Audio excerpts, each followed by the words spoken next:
நடிகர் விஜய் அவர்கள் கரூர் மாவட்டத்தில் பிரச்சாரம் செய்யும் பொழுது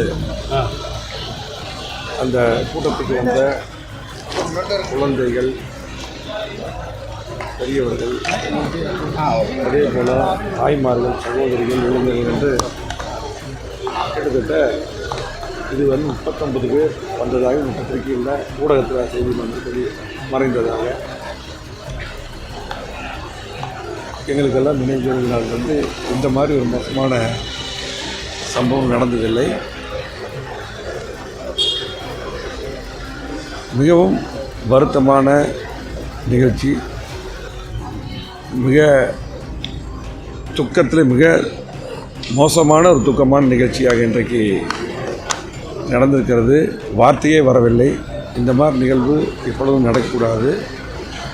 அதே போல் இந்த மாதிரி பிரச்சாரத்துக்கு வரும்போது நீங்கள் பத்திரிகை நண்பர் கேட்டது போல் பிரச்சாரத்துக்கு வரக்கூடிய தலைவர்கள், இந்த சம்பந்தப்பட்ட கட்சியும் சரி, அதே போல் காவல்துறையும் சரியான முறையில் இதற்கு பாதுகாப்பும் அளித்திருக்க வேண்டும். அதே போல் இன்னும் நிறைய பேர் மருத்துவமனையில் இருக்காங்க.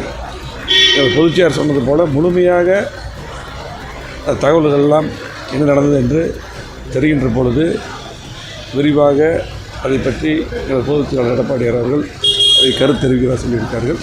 இருந்தாலும் கூட மிக மோசமான ஒரு சூழ்நிலை கரூர் இருக்கிறது.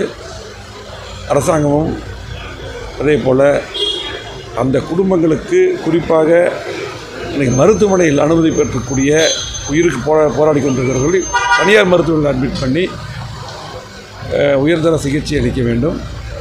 அதே போல் அந்த மரணமடைந்த இறந்த அந்த குடும்பங்களுக்கு நிவாரணத்தொகையும் அதிகமான அளவில் வழங்கி அந்த குடும்பங்களுக்கெல்லாம் கண்டிப்பாக அரசு வேலையும் தர வேண்டும். அதே போல் இந்த மாதிரி சம்பவம் இனிமேல் தமிழகத்தில் மட்டுமல்ல, எங்கேயுமே எந்த இடத்துலையுமே இந்த மாதிரி சம்பவம் நடக்கக்கூடாது. அதுக்கு எப்போதுமான நடவடிக்கை எடுக்க வேண்டும். உள்துறை அமைச்சகம் அறிக்கை கேட்டிருக்குன்னு அரசு